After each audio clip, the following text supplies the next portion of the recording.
Welcome to the Haunted Library.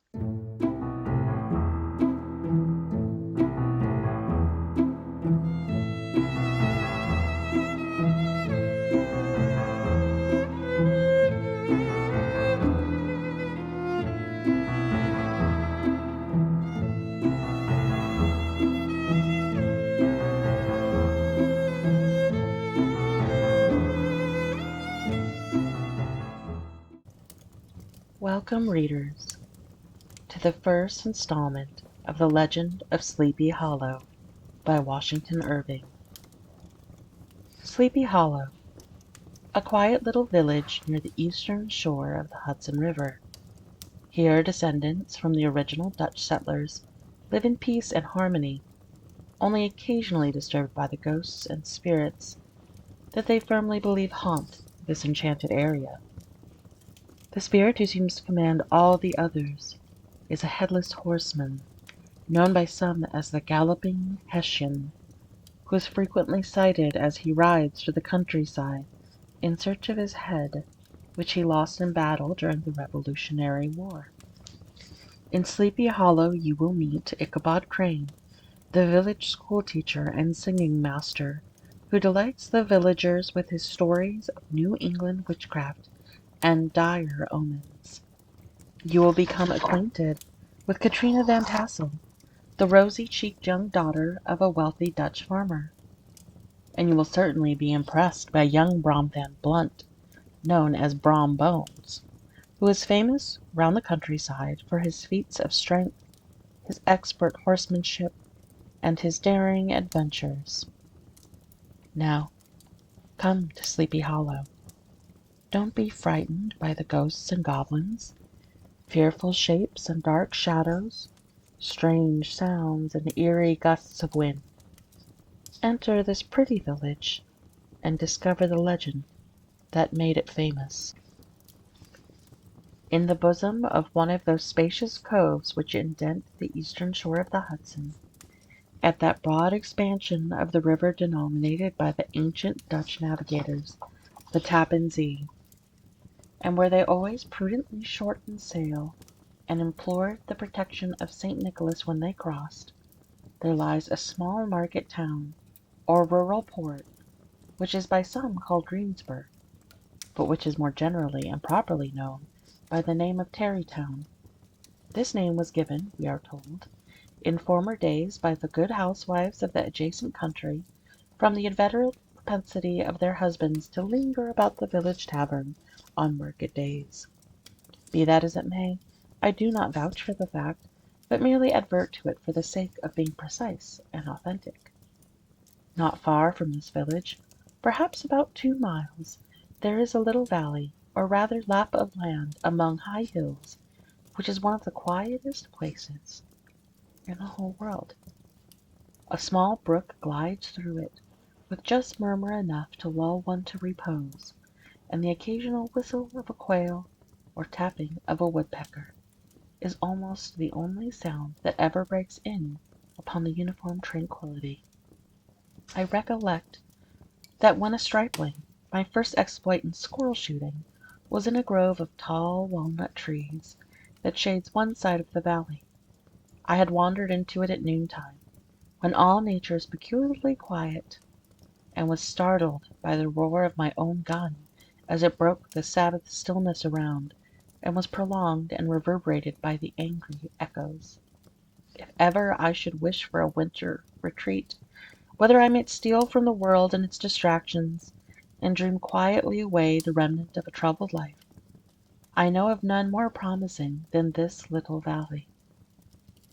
From the listless repose of the place, and the peculiar character of its inhabitants, who are descendants from the original Dutch settlers, this sequestered glen has long been known by the name of Sleepy Hollow, and its rustic lads are called the Sleepy Hollow Boys throughout all the neighboring country. A drowsy, dreamy influence seems to hang over the land and to pervade the very atmosphere. Some say that the place was bewitched by a high German doctor during the early days of the settlement; others, that an old Indian chief, the prophet or wizard of his tribe, held his powwows there before the country was discovered by Master Hendrik Hudson. Certain it is, the place still continues under the sway of some witching power that holds a spell over the minds of the good people, causing them to walk in a continual reverie. They are given to all kinds of marvelous beliefs, are subject to trances and visions, and frequently see strange sights and hear music and voices in the air. The whole neighborhood abounds with local tales, haunted spots, and twilight superstitions. Stars shoot and meteors glare, oftener across the valley than in any other part of the country, and the nightmare, with her whole ninefold, seems to make it the favorite scene of her gambols. The dominant spirit, however, that haunts this enchanted region, and seems to be commander-in-chief of all the powers of the air, is the apparition of a figure on horseback without a head. It is said by some to be the ghost of a Hessian trooper whose head had been carried away by a cannonball in some nameless battle during the Revolutionary War, and who is ever and anon seen by the country folk hurrying along in the gloom of night, as if on the wings of the wind. His haunts are not confined to the valley, but extend at times to the adjacent roads, and especially to the vicinity of a church at no great distance.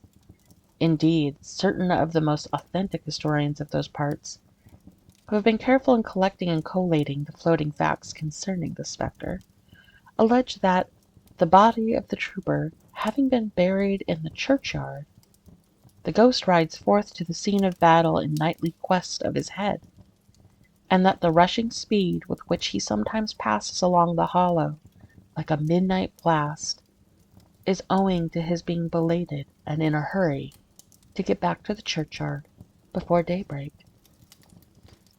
Such is the general purport of this legendary superstition, which has furnished materials for many a wild story in that region of shadows, and the spectre is known at all the country firesides by the name of the Headless Horseman of Sleepy Hollow.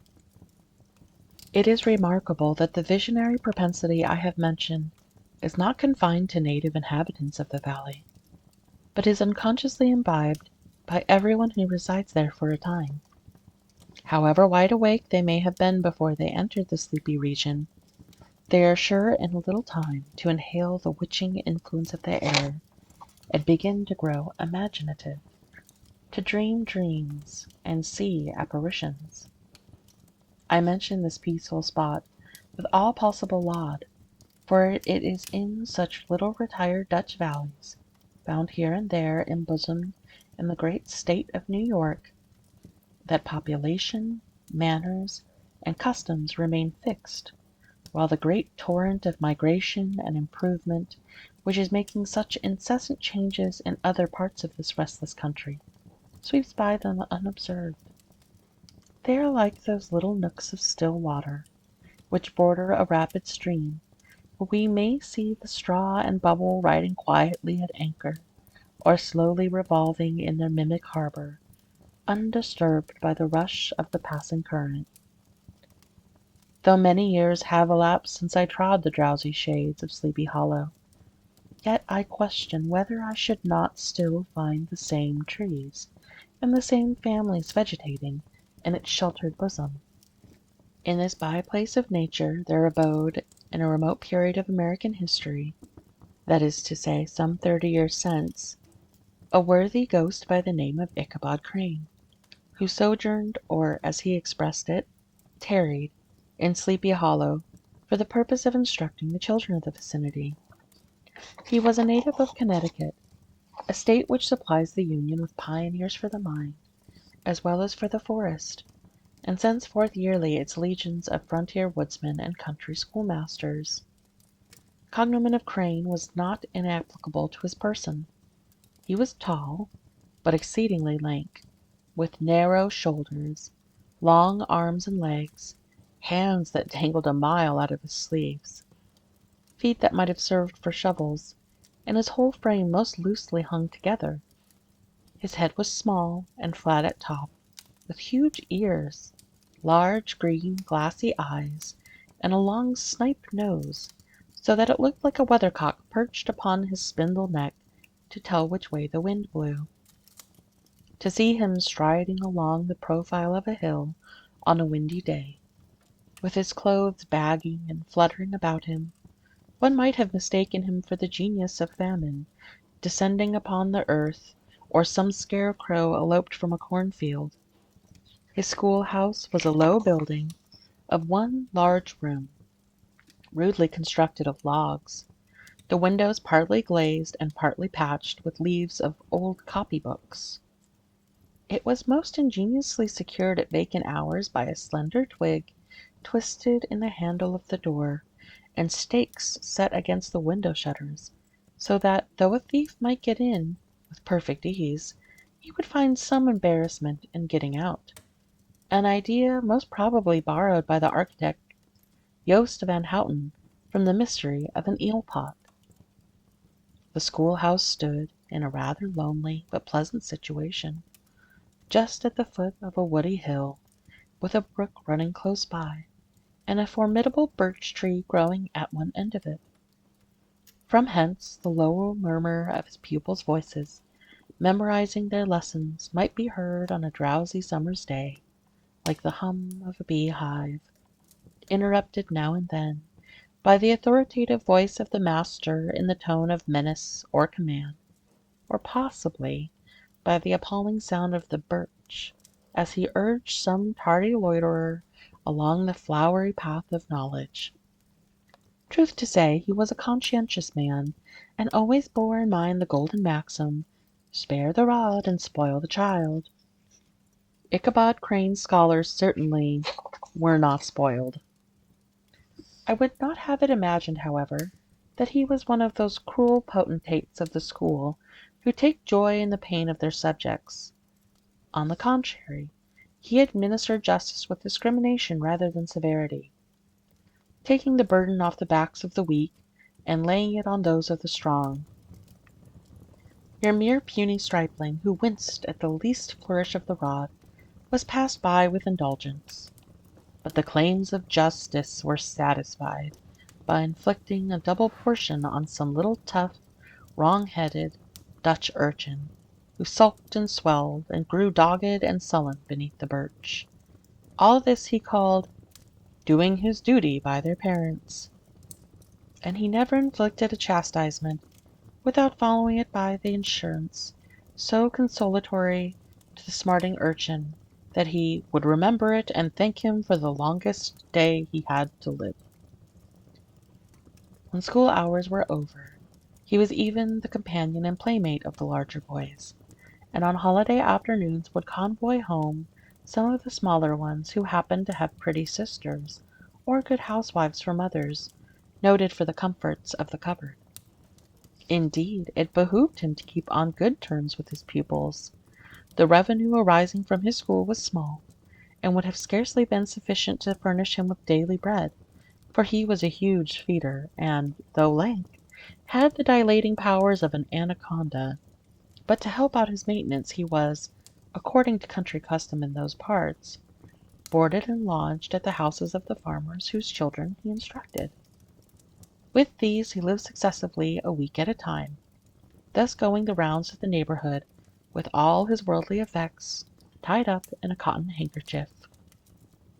That all this might not be too onerous on the purses of his rustic patrons, who are apt to consider the cost of schooling a grievous burden, and schoolmasters as mere drones, he had various ways of rendering himself both useful and agreeable.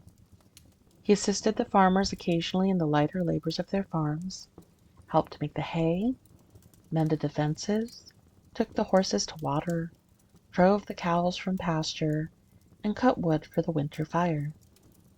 He laid aside, too, all the dominant dignity and absolute sway with which he lorded it in his little empire, the school, and became wonderfully gentle and ingratiating. He found favor in the eyes of the mothers by petting the children, particularly the youngest, and like the lion bold, which formerly so magnanimously the lamb did hold, he would sit with a child on one knee, and rock a cradle with his foot for whole hours together. In addition to his other vocations, he was the singing master of the neighborhood, and picked up many bright shillings by instructing the young folks in psalmody.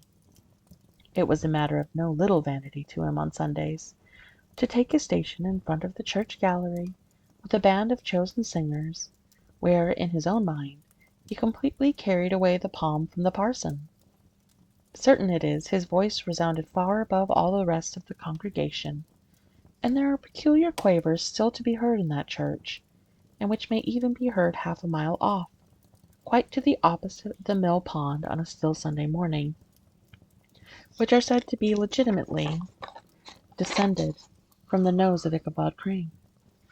Thus, by divers little makeshifts in that ingenious way which is commonly denominated by hook and by crook, the worthy pedagogue got on tolerably enough, and was thought, by all who understood nothing of the labor of head work, to have a wonderfully easy life of it. The schoolmaster is generally a man of some importance in the female circle of a rural neighborhood, being considered a kind of idle, gentleman-like personage, of vastly superior taste and accomplishments to the rough country swains, and indeed inferior in learning only to the parson. His appearance, therefore, is apt to occasion some little stir at the tea-table of a farmhouse, and in the addition of a supernumerary dish of cakes or sweetmeats, or, possibly, the parade of a silver teapot. Our man of letters, therefore, was peculiarly happy in the smiles of all the country damsels. How he would figure among them in the churchyard between services on Sundays, gathering grapes for them from the wild vines that overrun the surrounding trees, reciting for their amusement all the epitaphs on the tombstones, or sauntering with a whole bevy of them along the banks of the adjacent mill pond, while the more bashful country bumpkins hung sheepishly back, envying his superior elegance and address. From his half-itinerant life, also, he was a kind of traveling gazette, carrying the whole budget of local gossip from house to house, so that his appearance was always greeted with satisfaction.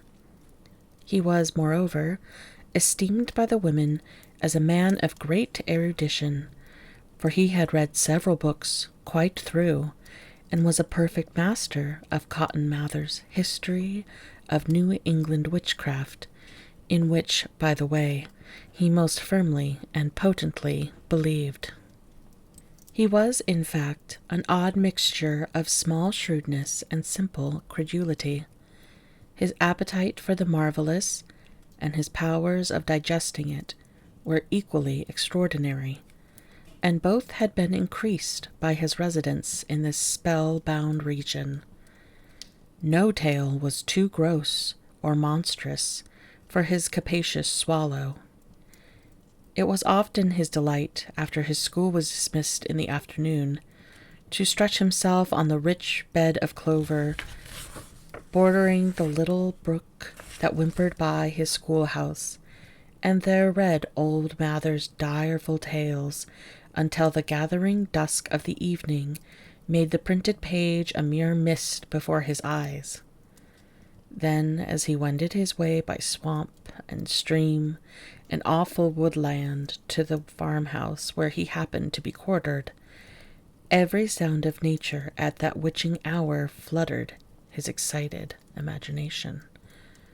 The moan of the whippoorwill from the hillside, the boding cry of the tree-toad, that harbinger of storm, the dreary hooting of the screech-owl, or the sudden rustling in the thicket of birds frightened in their roost. The fireflies, too, which sparkled most vividly in the darkest places, now and then startled him as one of uncommon brightness would stream across his path, and if, by chance, a huge blockhead of a beetle came winging his blundering flight against him, the poor varlet was ready to give up the ghost, with the idea that he was struck with a witch's token.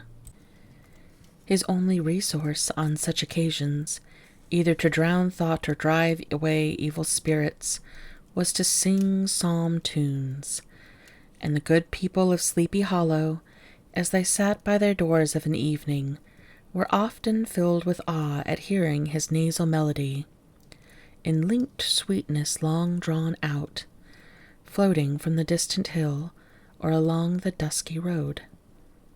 Another of his sources of fearful pleasure was to pass long winter evenings with the old Dutch wives as they sat spinning by the fire, with a row of apples roasting and spluttering along the hearth, and listen to the marvelous tales of ghosts and goblins, and haunted fields, and haunted brooks, and haunted bridges, and haunted houses, and particularly of the headless horseman, or galloping Hessian of the Hollow, as they sometimes called him.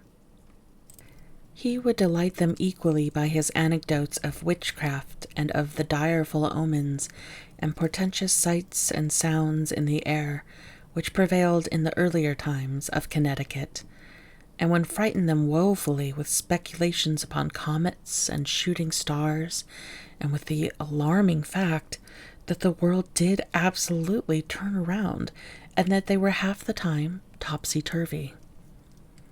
But if there was a pleasure in all this while snugly cuddling in the chimney corner of a chamber that was all of a ruddy glow from the crackling wood fire, and where, of course, no spectre dared to show its face, it was dearly purchased by the terrors of his subsequent walk homewards. What fearful shapes and shadows beset his path amidst the dim and ghastly glare of a snowy night! With what wistful look did he eye every trembling ray of light streaming across the waste fields from some distant window! How often was he appalled by some shrub covered with snow, which, like a sheeted spectre, beset his very path! How often did he shrink with curdling awe at the sound of his own steps on the frosty crust beneath his feet, and dread to look over his shoulder, lest he should behold some uncouth being tramping close behind him. And how often was he thrown into complete dismay by some rushing blast howling among the trees, in the idea that it was the galloping Hessian on one of his nightly scourings. All these, however, were mere terrors of the night, phantoms of the mind that walk in darkness, and though he had seen many spectres in his time, and been more than once beset by Satan in divers shapes in his lonely perambulations, yet daylight put an end to all those evils, and he would have passed a pleasant life of it, in spite of the devil and all his works, if his path had not been crossed by a being that causes more perplexity to mortal man than ghosts, goblins, and the whole race of witches put together, and that was a woman.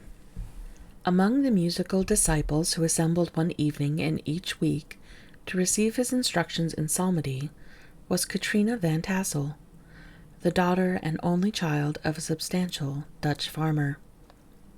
She was a blooming lass of fresh 18, plump as a partridge, ripe and melting, and rosy-cheeked as one of her father's peaches, and universally famed not merely for her beauty, but for her vast expectations.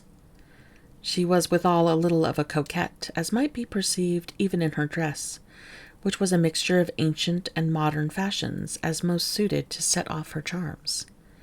She wore the ornaments of pure yellow gold, which her great-great-grandmother had brought over from Saardam, the tempting stomacher of the olden time, and a provokingly short petticoat to display the prettiest foot and ankle in the country round.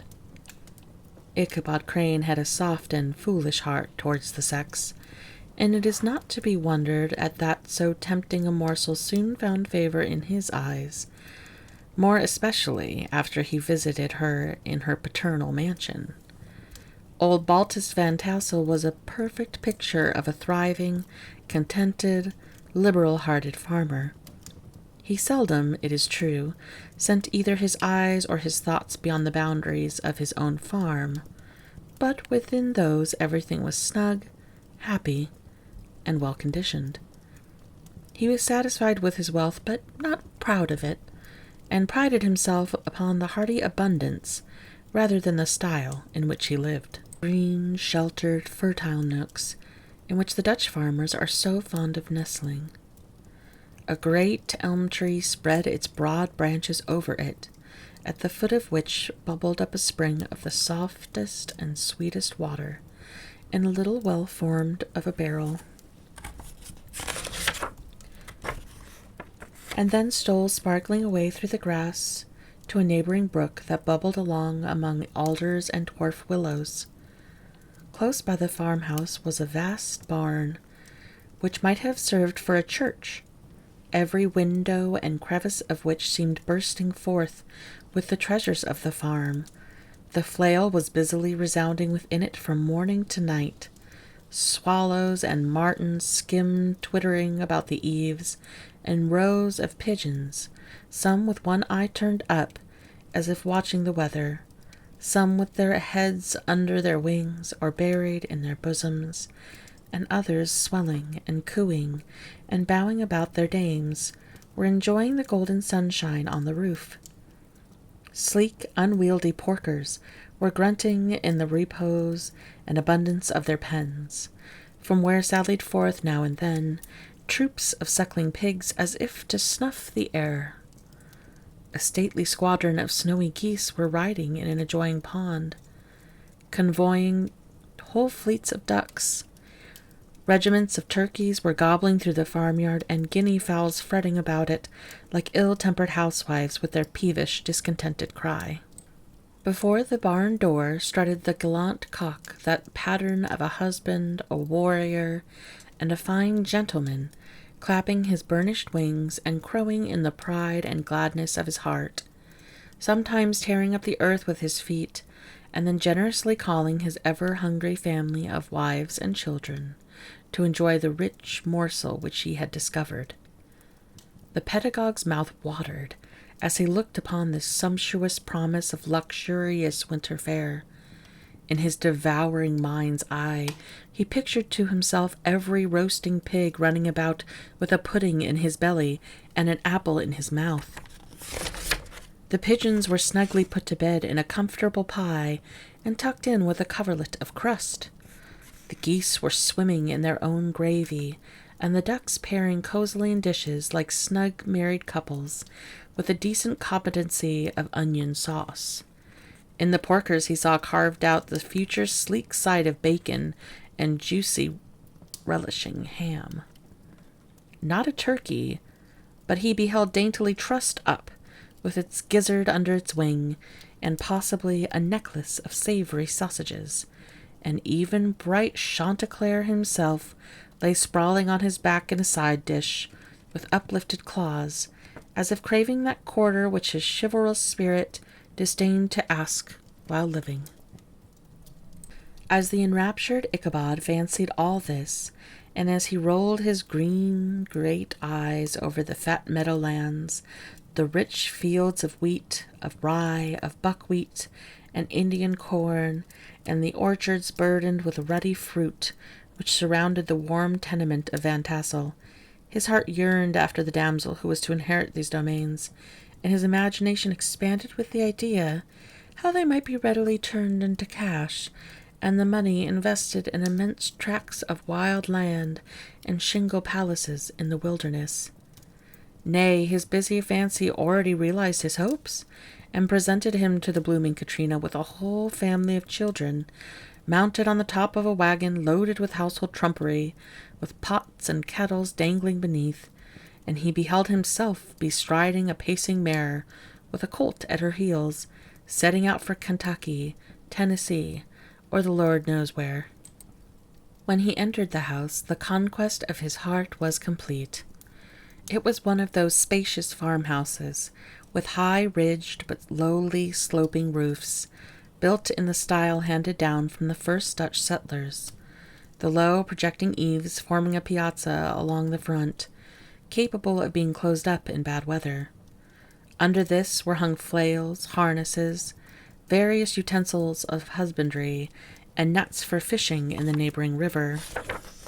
Benches were built along the sides for summer use, and a great spinning wheel at one end and a churn at the other showed the various uses to which this important porch might be devoted. From this piazza, the wandering Ichabod entered the hall which formed the center of the mansion and the place of usual residence. Here rows of resplendent pewter, ranged on a long dresser, dazzled his eyes. In one corner stood a huge bag of wool ready to be spun, in another a quantity of linsey-woolsey just from the loom. Ears of Indian corn and strings of dried apples and peaches hung in gay festoons along the walls, mingled with the god of red peppers. And a door left ajar gave him a peep into the best parlor, where the claw-footed chairs and dark mahogany tables shone like mirrors. Andirons, with their accompanying shovels and tongs, glistened from their covert of asparagus tops. Mock oranges and conch shells decorated the mantelpiece. Strings of various colored birds' eggs were suspended above it. A great ostrich egg was hung from the center of the room, and a corner cupboard, knowingly left open, displayed immense treasures of old silver and well-mended china. From the moment Ichabod laid his eyes upon these regions of delight, the peace of his mind was at an end, and his only study was how to gain the affections of the peerless daughter of Van Tassel. In this enterprise, however, he had more real difficulties than generally fell to the lot of a knight-errant of yore, who seldom had anything but giants, enchanters, fiery dragons, and such-like easily conquered adversaries to contend with, and had to make his way merely through gates of iron and brass and impenetrable walls to the castle keep, where the lady of his heart was confined, all of which he achieved as easily as a man would carve his way to the center of a Christmas pie. And then the lady gave him her hand as a matter of course. Ichabod, on the contrary, had to win his way to the heart of a country coquette, beset with a labyrinth of whims and caprices which were forever presenting new difficulties and impediments, and he had to encounter a host of fearful adversaries of real flesh and blood, the numerous rustic admirers who beset every portal to her heart, keeping a watchful and angry eye upon each other, but ready to fly out in the common cause against any new competitor. Among these, the most formidable was a burly, roaring, roistering blade of the name of Abraham, or, according to the Dutch abbreviation, Brom Van Brunt, the hero of the country round, which rang with his feats of strength and hardihood. He was broad-shouldered and double-jointed, with short, curly black hair, and a bluff but not unpleasant countenance, having a mingled air of fun and arrogance. From his Herculean frame and great powers of limb he had received the nickname of Brom Bones, by which he was universally known. He was famed for great knowledge and skill in horsemanship, being as dexterous on horseback as a Tartar. He was foremost at all races and cockfights, and with the ascendancy which bodily strength acquires in rustic life, with the umpire in all disputes, setting his hat on one side and giving his decisions with an air and tone admitting of no gainsay or appeal. He was always ready for either a fight or a frolic, but had more mischief than ill will in his composition, and with all his overbearing roughness, there was a strong dash of waggish good humor at bottom. He had 3 or 4 boon companions who regarded him as their model, and at the head of whom he scoured the country, attending every scene of feud or merriment for miles around. In cold weather he was distinguished by a fur cap surmounted with a flaunting fox's tail, and when the folks at a country gathering descried this well-known crest at a distance, whisking about among a squad of hard riders, they always stood by for a squall. Sometimes his crew would be heard dashing along past the farmhouses at night with a hoop and halloo, like a troop of Don Cassocks, and the old dames, startled out of their sleep, would listen for a moment till the hurry-scurry had clattered by, and then exclaim, "Aye, there goes Brom Bones with his gang." The neighbors looked upon him with a mixture of awe, admiration, and goodwill, and when any madcap prank or rustic brawl occurred in the vicinity, always shook their heads and warranted Brom Bones was at the bottom of it. This rantipole hero had for some time singled out the blooming Katrina for the object of his uncouth gallantries. And though his amorous toyings were something like the gentle caresses and endearments of a bear, yet it was whispered that she did not altogether discourage his hopes. Certain it is, his advances were signals for rival candidates to retire, who felt no inclination to cross a lion in his amours, insomuch that when his horse was seen tied to Van Tassel's paling on a Sunday night, a sure sign that his master was courting, or, as it is termed, sparking, within, all other suitors passed by in despair and carried the war into other quarters. Such was the formidable rival with whom Ichabod Crane had to contend, and, considering all things, a stouter man than he would have shrunk from the competition, and a wiser man would have despaired. He had, however, a happy mixture of pliability and perseverance in his nature. He was in form and spirit like a supple jack, yielding, but tough. Though he bent, he never broke, and though he bowed beneath the slightest pressure, yet the moment it was away, jerk! He was as erect and carried his head as high as ever. To have taken the field openly against his rival would have been madness, for he was not a man to be thwarted in his amours, any more than that stormy lover Achilles. Ichabod, therefore, made his advances in a quiet and gently insinuating manner. Under cover of his character of singing master, he made frequent visits at the farmhouse. Not that he had anything to apprehend from the meddlesome interference of parents, which is so often a stumbling block in the path of lovers. Balt Van Tassel was an easy, indulgent soul. He loved his daughter better even than his pipe, and like a reasonable man and an excellent father, let her have her way in everything.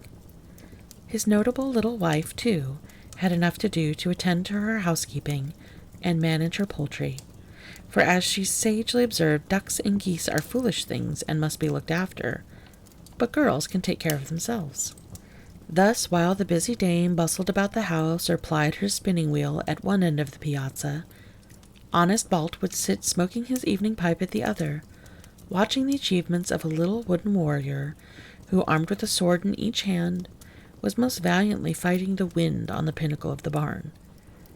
In the meantime, Ichabod would carry on his suit with the daughter by the side of the spring under the great elm, or sauntering along in the twilight, that hour so favorable to the lover's eloquence. I profess not to know how women's hearts are wooed and won. To me they have always been matters of riddle and admiration.